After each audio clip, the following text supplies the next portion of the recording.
looking at some of the other reviews on this movie, and I came across a 16-minute video that I watched about 30 seconds of that was everything that is wrong with Resident Evil Extinction. And literally, it was just fast forwarding through the entire movie and the guy ripping apart, mocking even the good parts. I'm so glad we don't do that. Oh, just wait. Yes, but you would do it constructively and with good reason, Beth. But Usually, yes. Why?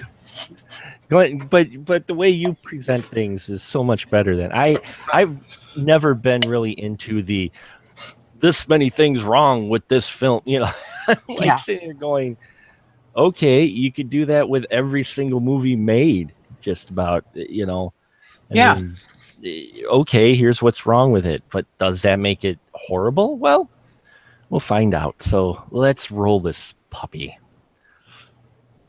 And welcome to the Spoiler Room. Yes, the third time's a charm episode is upon us once again, and it's Badass Women Month, so we're killing two birds with one stone and taking a look at the third film in the Resident Evil franchise, that is Resident Evil Extinction. And tonight I've got a couple of crew members who are going to sit down and talk about this apocalyptic film, well, post-apocalyptic anyway. And first off, she's back here once again. She just couldn't get enough, and it is the diva of the Spoiler Room. It is Dawn. Hello, Dawn. Hello, Mark. Good evening, gentlemen. Glad to have you on another Badass Women episode. And next to Dawn is the BFD himself. He is the one, the only, Mr. Glenn Bittner. Hello, Glenn. Hi. You ready to talk some Resident Evil Extinction? Only because I said I would. I mean, yes. Yes, and of course. That's why we love you, Glenn. That's why we love you. And yes, folks, as I said, we are talking about Resident Evil Extinction from 2007, directed by Russell Mulcahy. Now, for those of you who aren't familiar with this, yes, it's the third film where we have the survivors of the Raccoon City catastrophe traveling across the Nevada desert, hoping to make it to Alaska. Alice ends up joining up with the caravan, and their fight against the evil Umbrella Corporation continues. And that's pretty much basically the film.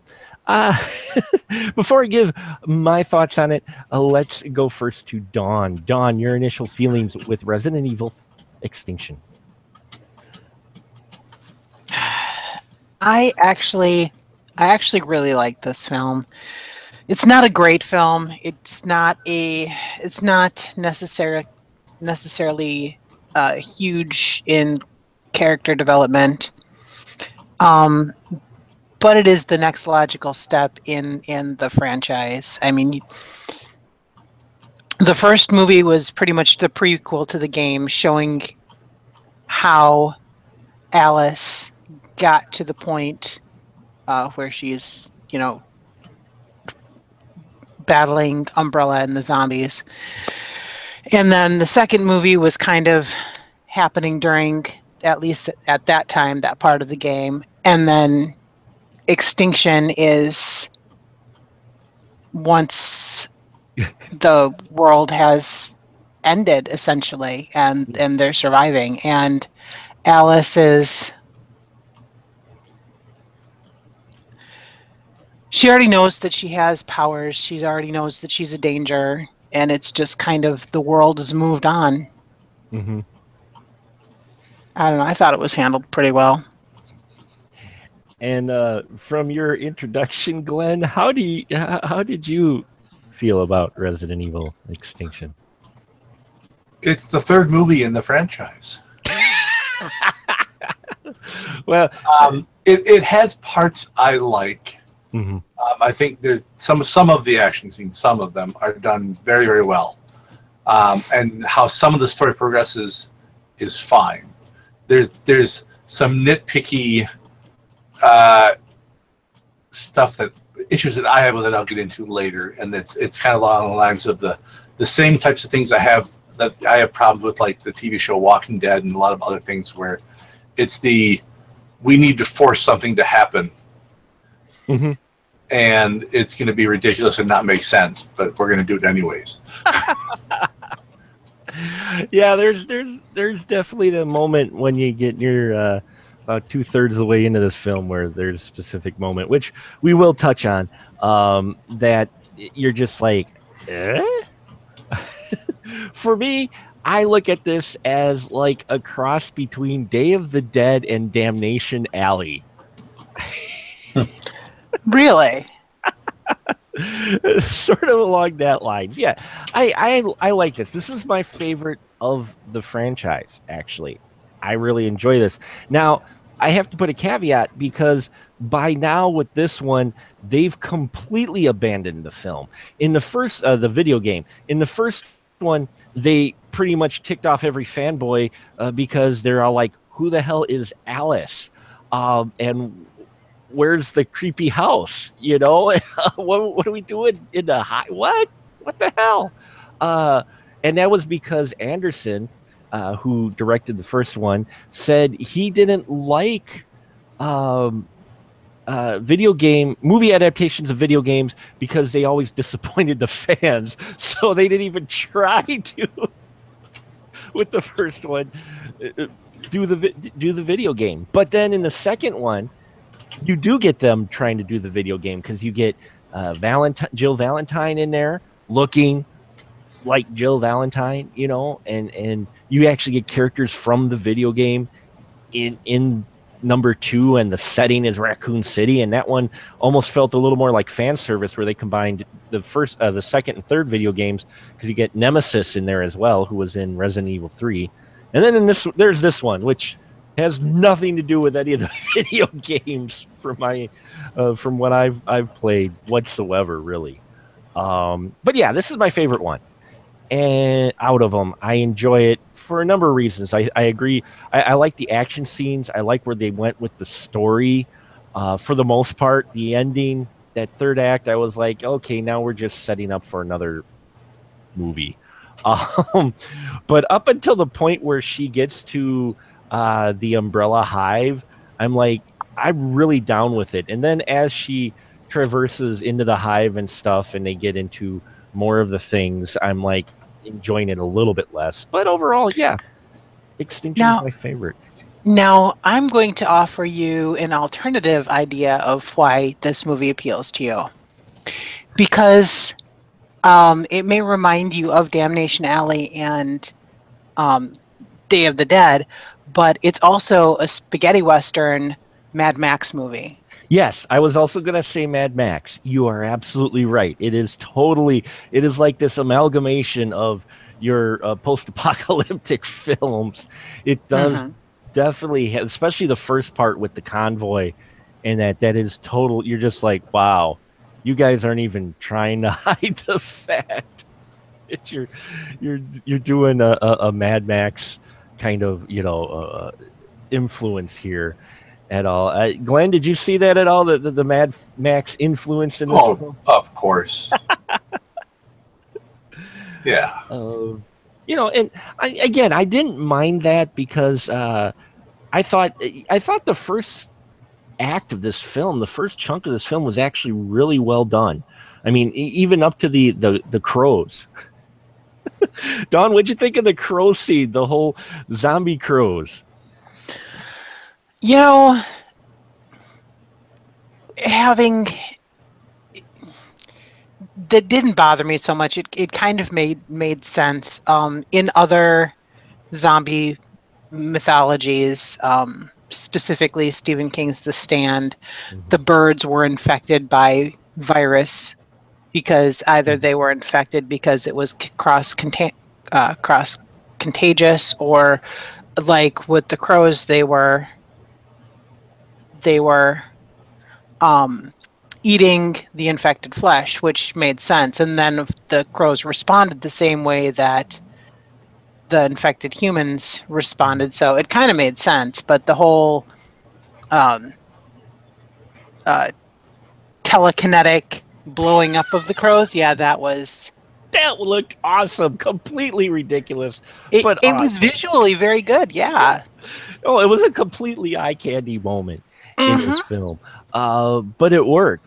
It works within the setting in this world they have set up at this point. Because I watched the first three films back to back to get the feel of the series, and yeah, for at this point we've reached a point where Alice has these telekinetic powers, and she uses them in full force, and at least we see that there's a little bit price to pay. Glenn, what'd you think of the crow scene? We're jumping a little ahead, but I was wondering what you thought of the crow scene and the air of fire. The crow scene is about 38 minutes in the movie. Yes, that's what I think about it. It in a way it reminds me of the Birds, because the special effects are about as good as they were in the Birds. It's the CG in that whole thing is so awful. It is better than the CG in the first two films. I'll say that. Yeah, and that's not saying much, but yeah, and just the I don't know, just no. I just that scene that is a terrible scene, terrible. I love cheesy scenes like that. It is so over the top and ridiculous. But even before this, as Glenn said, it's later in the movie. But early on, we open up actually with this scene with our girl Alice, and I thought they did something interesting here by recapping the original without actually recapping the first two films by testing what appears to be Alice in a series of challenges, if you will, or because we soon find, yes, this is a spoiler room. It doesn't take long to find out this isn't actually our Alice. But, Glenn, I know you don't like this film, but the way this opened, did you think that was an interesting way to do a recap, yet not a recap? I like parts of it. Mm-hmm. Yeah, the little recap is great. I mean, most of the scenes that are just Alice by herself doing stuff, I actually like. Mm-hmm. There's just, for me, it's just, I don't dislike the movie. I just really, really, really dislike particularly like The Crow. Mm-hmm. And there's the shipping container of holding that apparently going to hold like 16,000 guys in it. Yes. We'll get to the container of holding in a little bit, but yeah. But yeah, I liked how they played off your expectation though in the beginning, where you got Alice and she's walking through what are the sets basically of the first two films, and then you come to find out, oh no, this is just a clone of Alice that they've been trying to recreate because Alice's body has merged with the T virus that has caused these zombies and given her super mega powers. So, Don, what'd you think of it? Did you think it was an interesting way to kind of reintroduce the first two films, but not actually do a clip show in the opening? Yeah.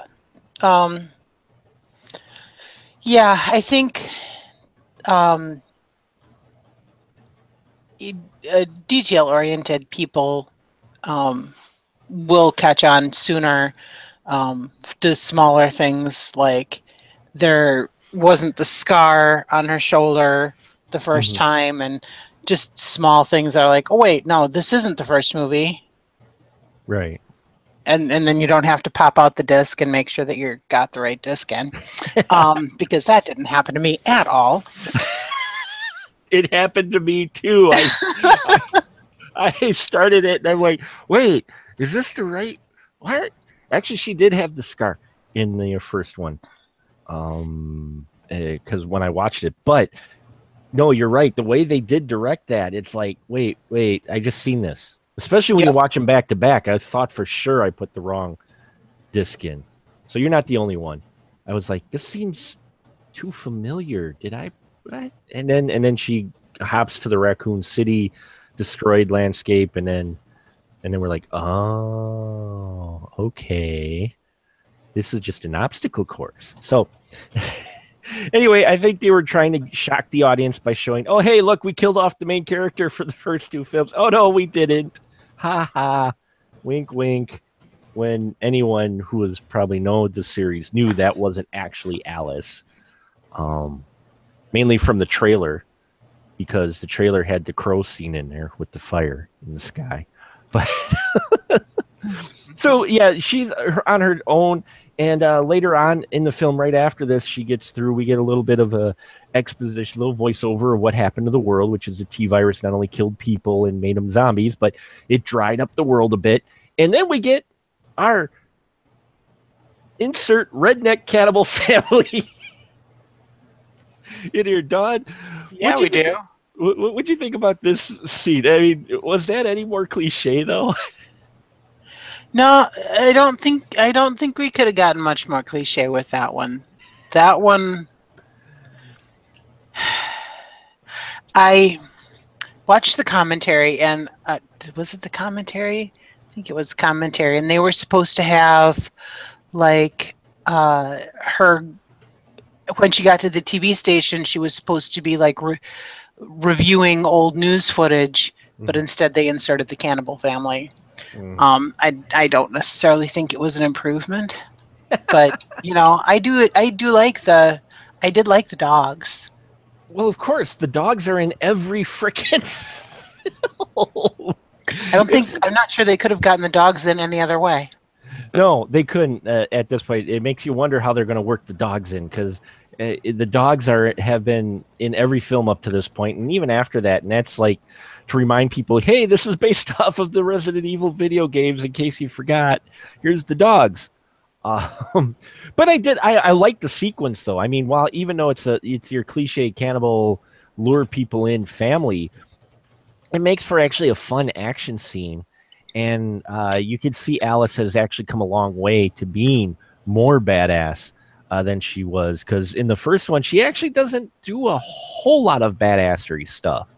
And the second one, she gets to be a little bit better, but she's got to share the landscape with Jill Valentine. But this one, you know, she gets to be badass again. Glenn, you said you liked a lot of the solo stuff with Alice. What'd you think of the cannibal family fight? It's a fine scene. I mean, I think the whole, hey, cannibal family is way overdone. Sure. But, you know, I mean, if we're going to worry about cliches, we shouldn't be watching most movies ever. Right. No, I like you say, I love the scene as well. But I mean, if you want to get down to brass tacks, it's like, oh, yep. You know what? You walked right into that. It's like, how did you think that this radio station actually had survivors radioing people? But after that, yeah, she ends up hooking up with the caravan, where we do get a character from the video game by name pretty much only. Claire Redfield is in here, played by Ali Larter. And and they've got a bitchin' convoy. And they've got two characters that actually return from the second one. LJ, played by Mike Epps, and Carlos Oliveira, who is played by Oded Fair. I think that's how you pronounce it. I hope I pronounced that right. But it actually came from these two characters actually came from the third one, because this third one actually takes place years after the second one. Did that kind of surprise you, Glenn, the time frame where they took this film? You know, I mean, because the first two were kind of almost back to back, but this one, not so much. I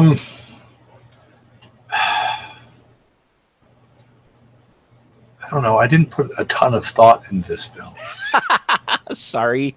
I mean, it's a popcorn movie. That's, it is. You know, yeah. And I watch it as a popcorn movie, so I didn't, you know, think too hard on it. Mm-hmm. I know I'm a horrible person trying to make people think hard on a film that really is as shallow as a puddle. I'm sorry, guys. Don, what'd you think of that, though? Bringing two of the characters back and making it set years later after the second one. As we were kind of chatting before we started this podcast about TV series, and a little touched on a little bit last night with the Night Flyers. One of the nice things about these franchise movies, where you have a billion sequels, is the fact that you become familiar and comfortable with recurring characters. So we've already had Alice from the first couple movies. And then we have these other two recurring characters, which, don't make it to the fourth one. Fodder. Yeah, they are complete fodder in this one. But it is always good to see recurring characters in a franchise because, it can't be all doom and gloom. You can't. Even in a zombie movie, it can't be all doom and gloom. It can't? What? Crazy talk. No, you're right. It can't be doom and gloom. And it's good that they have that connection because that's an easier way to work Alice into the bitchin' convoy. That's going on in here. And then, yes, they decide that they're going to Alaska because Alice found this journal that says, hey, there's an island in Alaska that doesn't have infected. And, everybody's like, hey, you fell for the radio station thing. Are you sure about this one? But they decide, hey, we need something to do. So let's go to Alaska. But first, they got to go to Vegas. We're going to Vegas to get supplies. And what happens in Vegas stays in Vegas, and so do pretty much the rest of this caravan stays in Vegas. Mm-hmm. Because we get, if we didn't cull some of the cast from the Attack of the Birds, we definitely start getting the culling of the cast here. Because one person we haven't mentioned so far is Jorah. I mean, no, sorry. Hey, I was going to say the same thing about Mormont. So, dude might be able to get a girl if he sticks within his own age range, I think. I know, right? Yes, the gentleman who plays Jorah Mormont, Ian Glenn, is in this as Dr. Isaacs. He showed up in the second one. He's an evil doctor who's doing the experiments on Alice and trying to recreate her to see, why she, to get another super soldier, if you will. But he starts to go a little nutso because the Umbrella Corporation, which is just a bunch of rich guys hiding underneath the bunkers till the infection runs its course, he doesn't like that too much.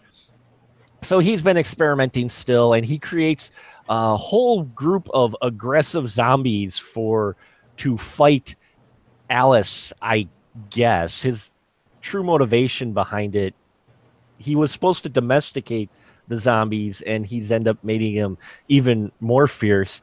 And he put them in this metal container and put it out in Vegas, which, again, we have our hero, and I love Mia Jovovich, and I love the Alice character, but Glenn, you're driving in the wasteland of Vegas, sand dunes everywhere, except for this one really clean container. So what does Alice do, Glenn? What does she do? Of course, they have to move it. So she walks up to him, and she's like, wait, no. And of course, then the doors pop open, and the entire state of Oklahoma comes charging out of it. I understand that it's a big shipping container, but yeah, there seem to be a hell of a lot of zombies, and I'm trying to figure out, I'm like, looking at the time frame, he just started making these crazy zombies. Where the frack were they all coming from? Well, not only that, it's he took the time to dress them all the same. Yeah. They're all wearing the same jumpsuits. I'm like, what? That seems excessively time consuming. Right? Especially, where did he get all the jumpsuits? Yeah. They're talking about their supplies are low. They're running out of food in all the hives, and yet hey, we got this surplus of uniforms in the back. I think I'll just dress my zombies like that before they continually come out of this container. It's just an ultimate recurring spawn point, apparently. But it was been, and it gives us a chance to see the ladies in action, both Claire and Alice. But they do play a little angle, and it's what I liked about this as well, as not only do we have the recurring characters, but they do explain away a bit of why they split up at the end after the second movie, is because she knew she was under surveillance in that. And yeah, she's got an implant in her, and they flip a switch, don't they, Glenn? They do flip a switch. and she shuts down. And she shuts down, yes. But what'd you think of that explanation, though? Do you think that worked, at least, that they put something in to kind of explain why she went out on her own? Do you think that worked all right?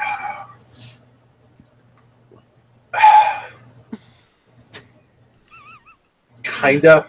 I don't know. It's, they throw it in here just kind of a, this is more like a, hey, remember that thing? Yeah. Because in the movie, in this, it's just simply, well, we don't want her to kill. We need to kill off a bunch of these people with our endless zombie horde, so we're going to shut her down for about a minute. Right. Because that's pretty much shut her down. All right, she shut down. Oh, wait, the chip just broke in the satellite. What? Well, she fries the chip. She fries the chip, but I'm like, it's like, why even? Why bother? Yeah. And also the fact, if you're doing it by satellite, why do you have to be right there? I never understand the, you know what? I'm the big head guy. I'm going to go into the field. No. This is why you have lackeys. Right? I thought for sure when he came up that he'd be like a hologram in the tent, and he wouldn't be actually there in a tent near where they unleashed the ever-producing container of zombies. Yeah. And the whole thing of her being controlled is a carryover from the second one. You're right, that it's kind of a reminder thing.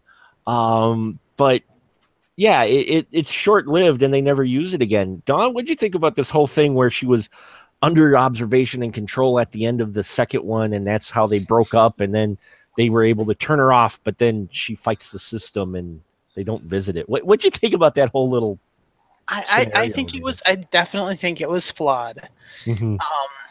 Because what the part I don't get is if they can remotely turn her off no matter where she is, why does the satellite need to have a visual on her in order to do it? Well, because the signal goes through the satellite, and she's been avoiding satellites. They said that earlier, But can't they just troubleshoot it? Okay, hey, we're gonna turn her off, and then wait for the satellite to go over, rather than waiting for visual and then trying to turn her off. Well, I think the satellite had to lock onto her, and again, here it is, the spoiler room tradition of exploring things for a very shallow film, probably. But no, I think they had to have visual so they could lock on. It had to focus the signal on her. They couldn't just blanket. It had to be, oh, there she is, kind of target her with a focus beam from the satellite. And, that's why they needed to have her visually there. I just don't understand, like Glenn said, and this isn't the only film that's ever done it, where you have your main bad guy who decides to go out in the field and be right next to where the danger is. Well, Jorah has a history of that. Jorah does have a history of that, yes. But she does confront him, and and then she goes off and leaves the fodder behind as she goes off trying to chase after him in the building because she knows where he is somehow. I didn't quite get that, how she knew he was there. They kind of skipped over it. Well, she saw the helicopter, but I'm like, okay, the helicopter's there, but that doesn't mean that he's there, you know? And I think maybe the motivation of her getting the helicopter to take everybody to Alaska, which that plan goes awry, and so they have to come up with a new plan. And conveniently, the two recurring people who we got from the third one, hey, it's great that they're in here. And one turned into a zombie, and the other one got bit and is going to turn into a zombie. So they decide to track down the lab, the entrance to the hive where Isaac's been doing the experiments. But they've got a problem. It's surrounded by zombies. So, Dawn, how do they take care of this problem? More fire. More fire. He makes and a very well-placed cigarette that at the very beginning of the movie, everybody's asking, hey, do you have a cigarette? Hey, do you have a cigarette? No, there's no cigarettes here. And then, hey, conveniently, there's a cigarette right there after he crashes the truck. There is. And what an explosion it was, which creates the path for them to get into the area where was fenced off. And that's where the part where I said it felt like Day of the Dead. Wow, I just had a very, very horrible, evil thought go through my head. Ooh, what's the evil thought? Well, you know, given the actor who was doing this, I feel very dirty saying this, but it was a suicide bombing. Oh, wow, Dawn. I feel really dirty saying that, but that's what it is. You naughty person. But he does, but you know, he's gonna turn into a zombie soon anyway, so he figured that's he'd go out. True. He's going out in a flame of glory, a blaze of glory, if you will. Yeah, that again poorly thought out there. Yeah, they should have maybe not had that character specifically do it, because I think nowadays I mean, this was made in 2007, but especially how people pay attention even more, and with the internet, I think people would have had a major issue with this gentleman being the one who has to blow himself up to save the zombies. Yes. Now that you mention it, that's poorly thought out. But what got me, and Glenn, maybe can you explain this to me? Okay, so they ripped through the fence. Yep. They ripped through the fence of the where all these zombies were, like Day of the Dead zombie pushing against the fence. There's a hole in the fence. And they get everybody on the helicopter. It didn't really seem like any zombies came through that hole. No, there were like two like walking across the background, kind of like da da da da da da da. Yeah, no, I know it was interesting, and you know, I guess they're like, no, we got to have something for other things. What? What's going on? Yeah, it's all good now. We're on the helicopter. Wait, no, but what about? Okay, I'm also curious why there's just like a billion zombies just hanging out there in the desert. Why they were attracted there? Yeah, they never really established why the zombies all wanted to get through the fence. I mean, you know, it's not like there was a Bon Jovi concert there or anything. Yeah. So well, especially when one of the basic economies, you know, it's getting too dangerous to go out and get these things. I'm like, what do you mean too dangerous? You go out, you just throw a rope over the fence, you grab one, you pull them over, done. I mean, it's not like you have to travel far to do it. It's just like fishing, you know. But you know, 5,000 zombies can't push down chain link fences, but crows can push bars off of windows.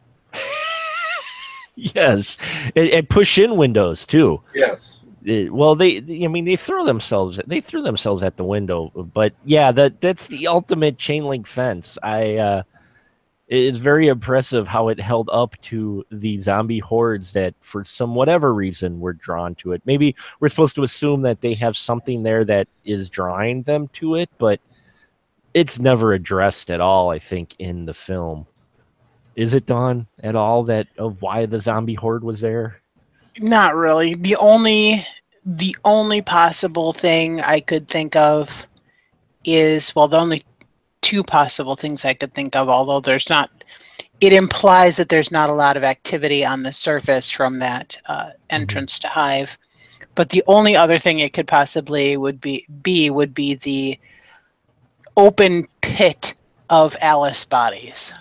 Oh, they're trying to get to the Alice bodies in the pit. That's the nearest flesh. Yeah, I guess I could see that.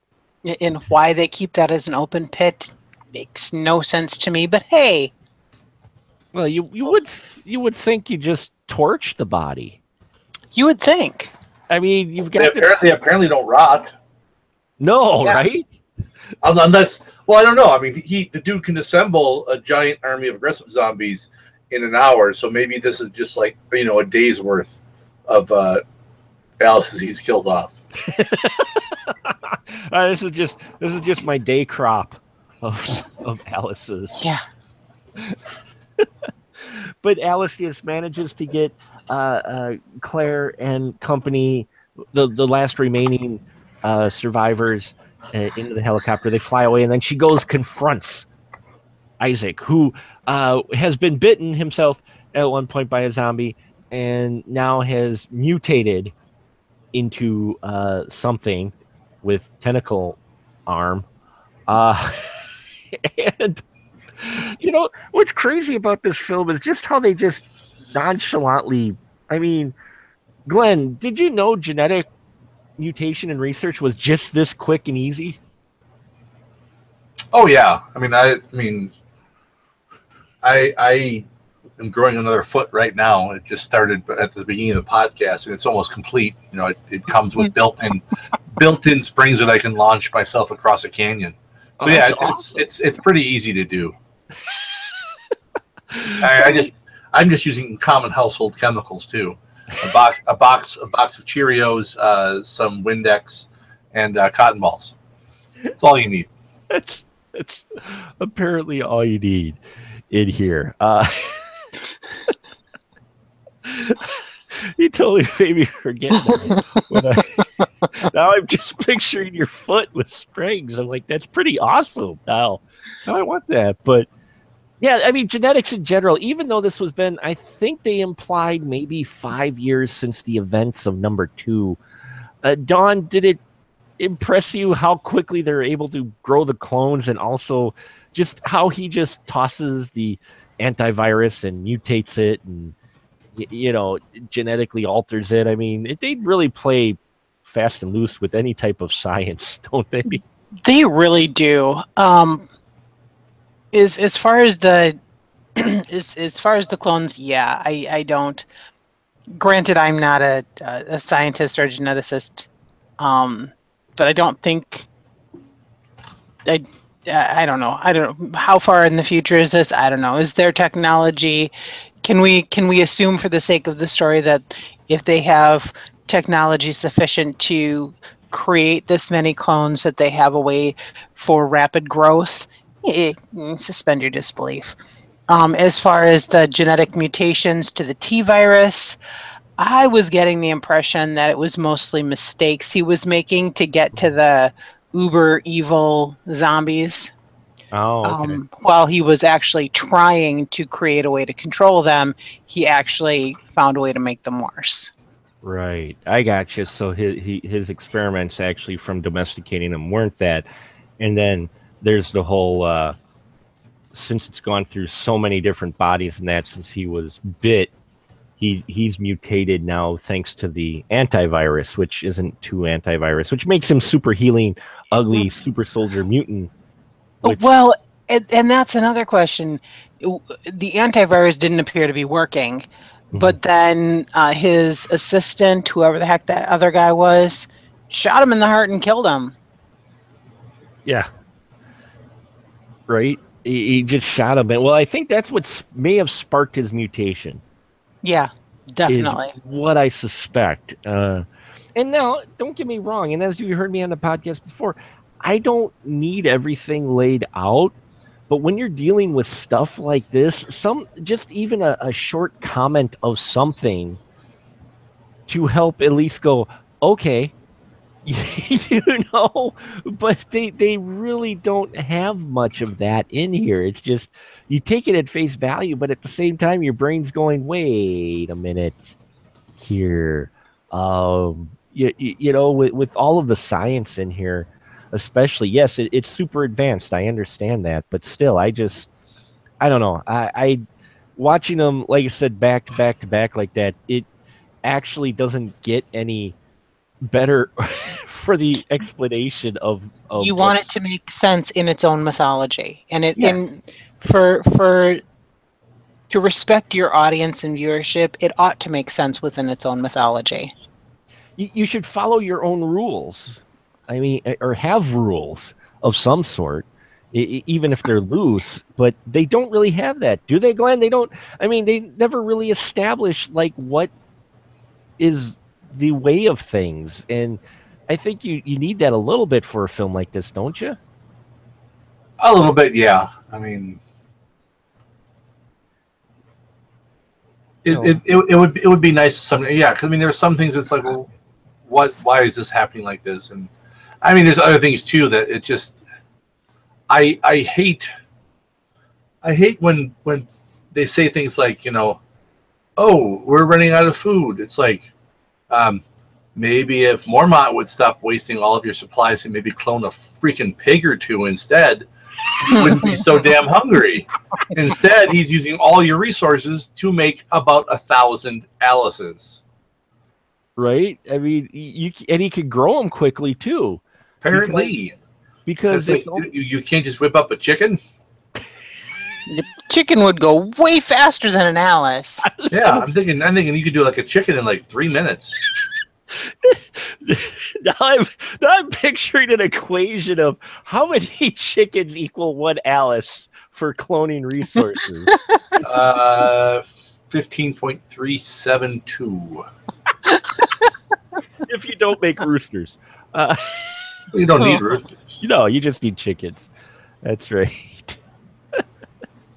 The chickens will lay the eggs, and we'll know that the chicken came before the egg. That's right. The chickens will lay the eggs, and just don't make zombie chickens, because they'll try to chase you, and they can't fly too well. So zombie chickens, but still, yeah, you're right. I mean, you think he would have been able focusing his more, but he's obsessed with Alice. They play it some weird twisted romance thing almost. I don't know if it's a romance or if he's just in awe of her power. I'm not sure which one. Don, what do you think with Dr. Isaac's obsession with Alice? Do you think it's just because he's trying to figure out why she is able to not be infected? Or do you think there's something more a little bit underneath the surface? And that Possession, maybe. Mm-hmm. Maybe he feels because he's the head of the science department that did this whole thing. I think he feels that she is his personal property, his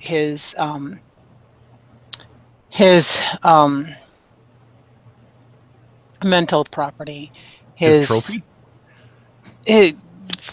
Sure, that would work too.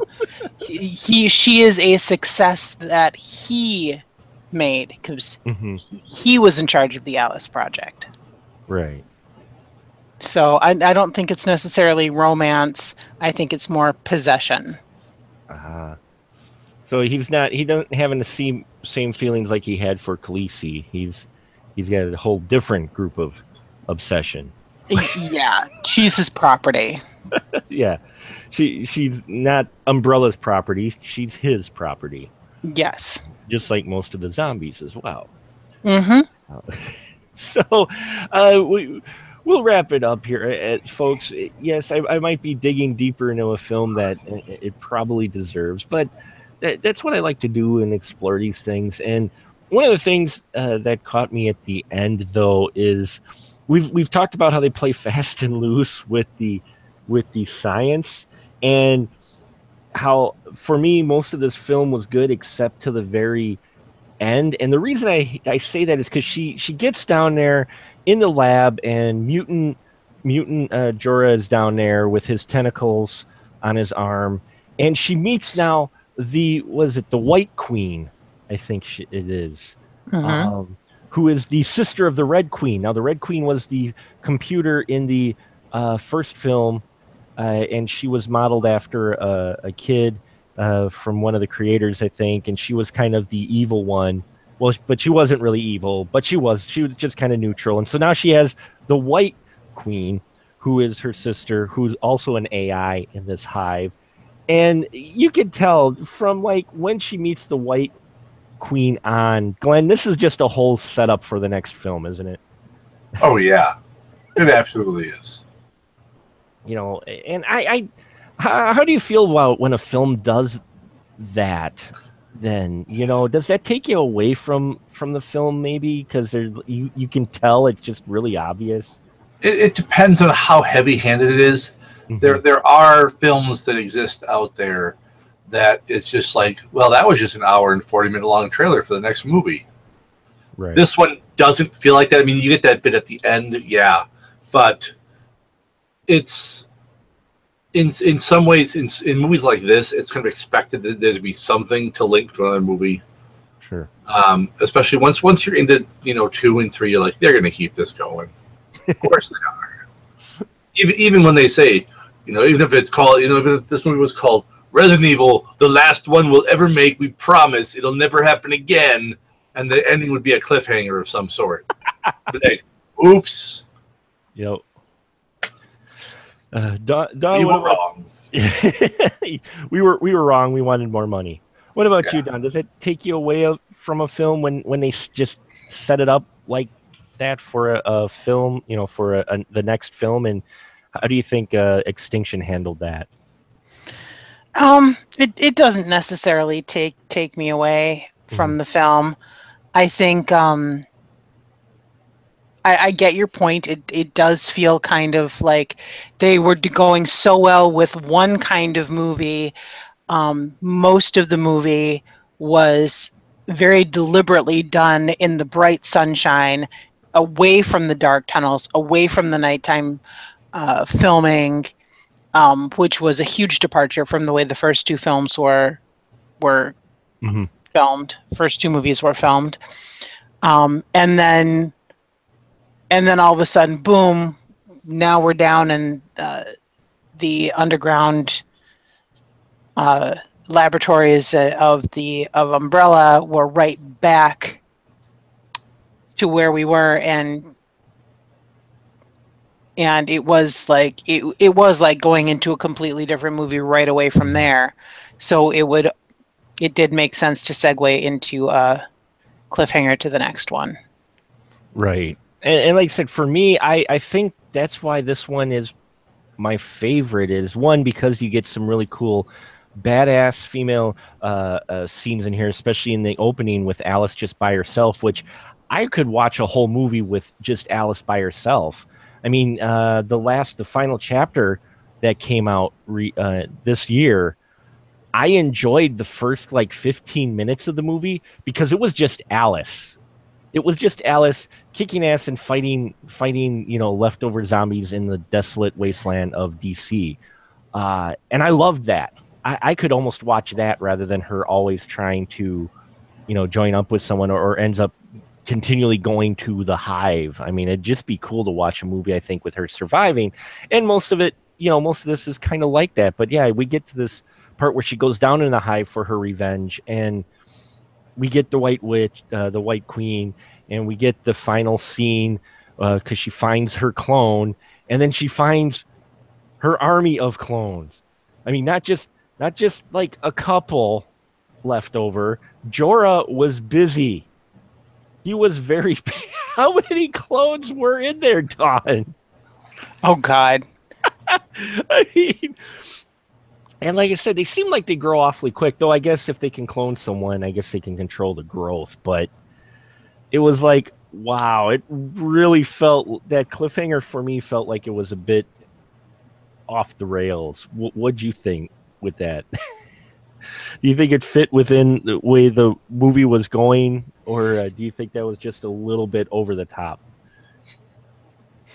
It with all the clones, you mean? Yeah, with all the clones, the very end. It makes sense. I mean, there were I believe the body count in the pit was 93 Alice's, and it made sense that he would consider them disposable if he had a surplus of that many. So it kind of did make sense. Yeah, I guess for me, I just thought it was a little excessive. Glenn, how about you? That many Mia Jovovich's created, does that seem a little excessive for within the film? Oh, for within the film? Yeah. Not for your personal. No. I mean, you know, it's We love Slender. I think that the sheer number they showed at the end there, I'm like, really? I'm like, dude, it's like budgetary constraints. We can't afford a can of beans because we made 16,000 clones that this dude just kills at random because he wants to, because he's got some sick let's kill her fetish because I want to copy her, but you know she's got to be able to get through this maze thing, that death maze that I made. Yeah. Yeah. And from here, the series for me actually doesn't get much better. Actually, a lot of things they come up with later on in the other movies felt a bit. I think the word is I'm bad with words, but contrived, maybe forced. Stuff that didn't make even more sense of how they brought some characters back who had totally died in like the first two films. Michelle Rodriguez, I believe it is, they bring her back later on in the series. But yeah, for me, out of the whole series, I think I like this one because this was the one that was the least dealt with the least amount of handling of the main storyline of Umbrella is evil and Alice has to go get her revenge. It almost felt like there were almost two films within this movie.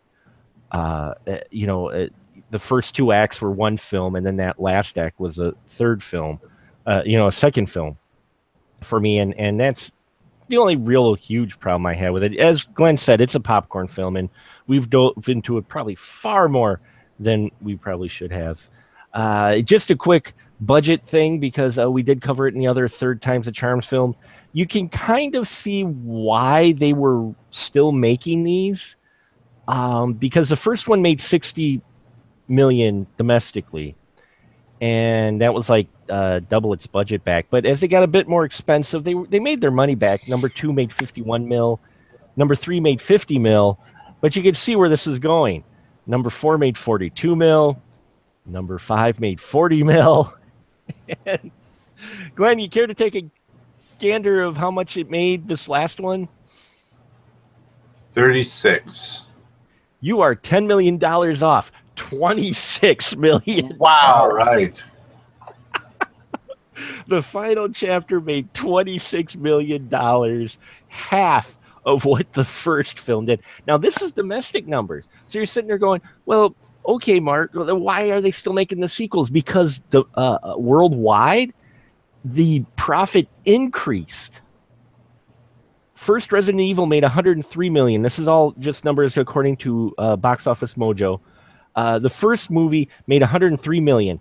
The last movie worldwide, even though it made 26 million domestically, made 312 million worldwide. It's nice to know that morons aren't just native to our country.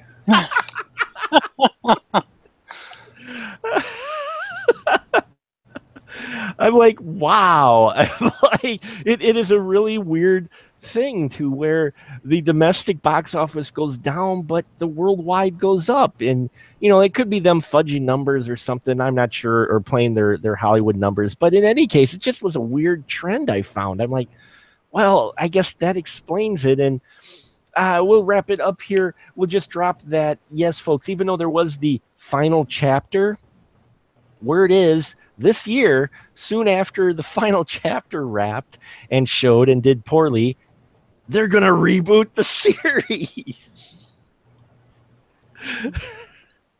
I don't know why.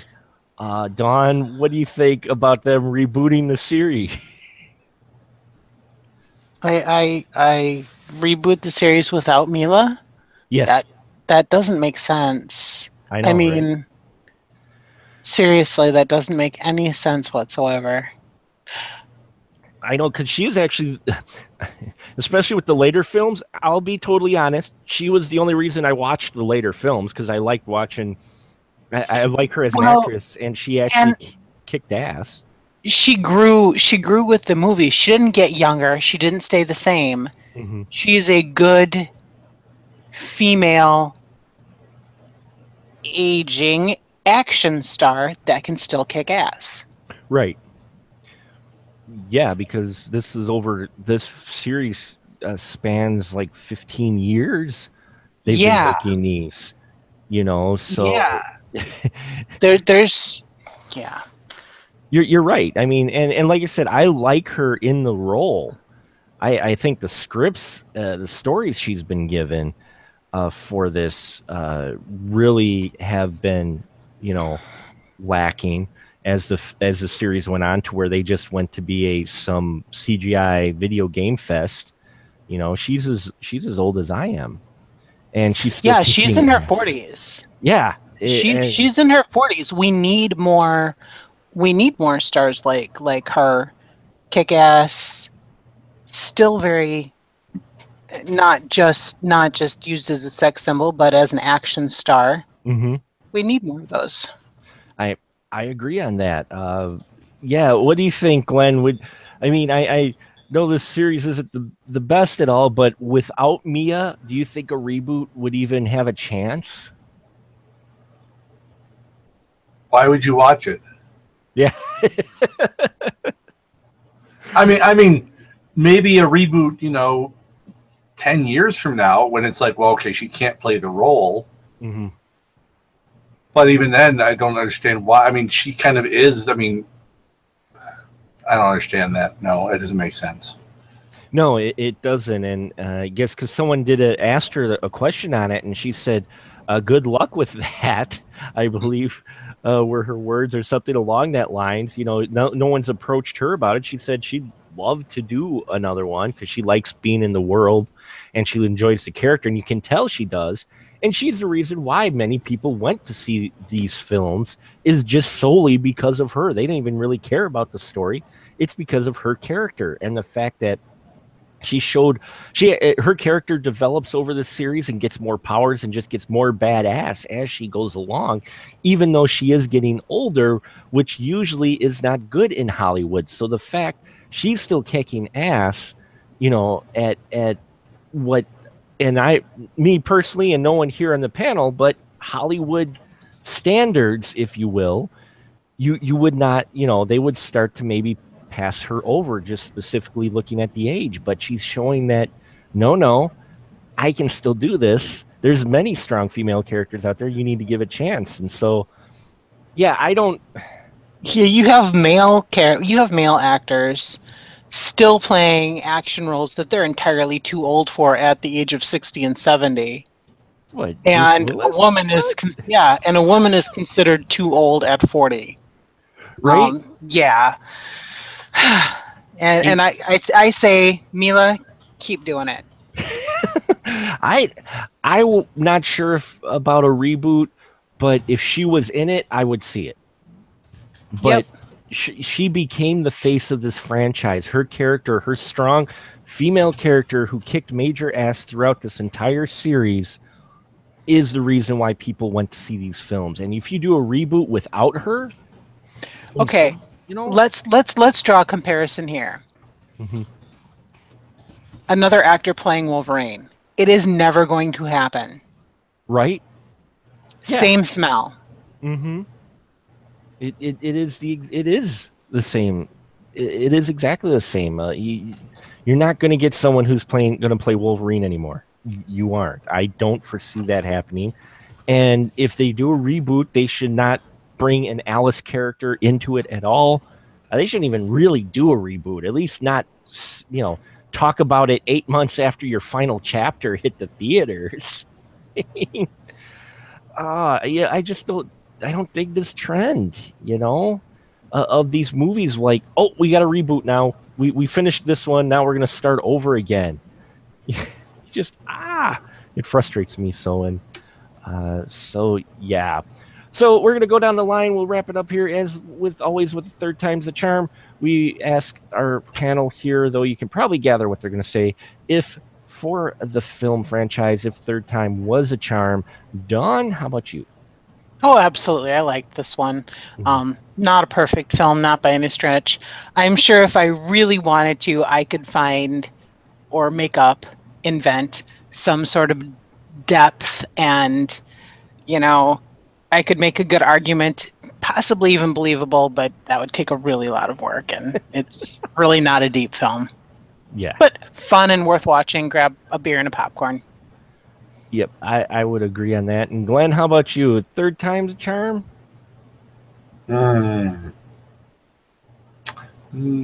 If I just want to have a mind-numbing, eat some popcorn experience, it's more of a cha, not a full charm, but cha. I could get that far behind it. So Okay. third time's the cha. Third time's a cha. Nice. I like that. And for me, third time, yes, is a charm. As I mentioned previous, this is my favorite of the franchise, and especially watching them back to back.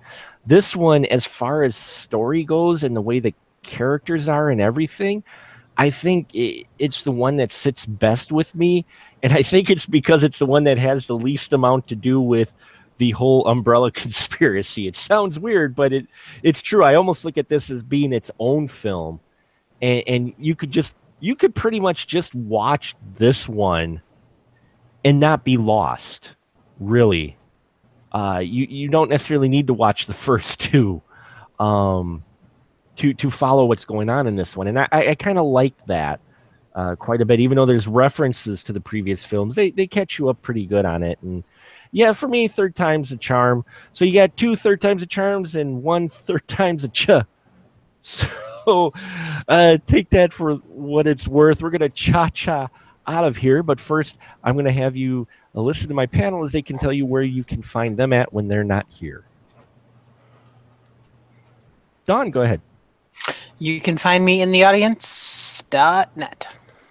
And Glenn? You cannot find me there, but you can find me on YouTube with the B-Movie Bunker, which October is coming, so I'll actually post something there for the first time in 3 months. You can also find me on Facebook. Check out guyinabunker.com, or just follow me on Twitter at guyinabunker. You can also check out my gaming podcast that I do with the amazing Brad Ludwig on Sundays with Galactic Netcast. That would be the Adventure Party. Yes, excellent stuff there. Check out October. Definitely, Glenn is a beast with his reviews in October, and looking forward to that. And Dawn does some fantastic written work for her reviews, and far better than I could ever do in written. My wife just makes me sound really good with my written reviews, because if I just posted my written stuff that wasn't looked over by her, I'd probably be set on fire, probably, because it's just bad. By all the grammar police in the world would just descend upon me. But you can find links to these fine folks, as well as some other stuff that we do at specialmarkproductions.com. I want to thank you for listening to us talk about Resident Evil Extinction. Please subscribe, rate, and comment to us on iTunes as well. And now this is the point where we say good night, everyone. Say good night. Good night, everyone.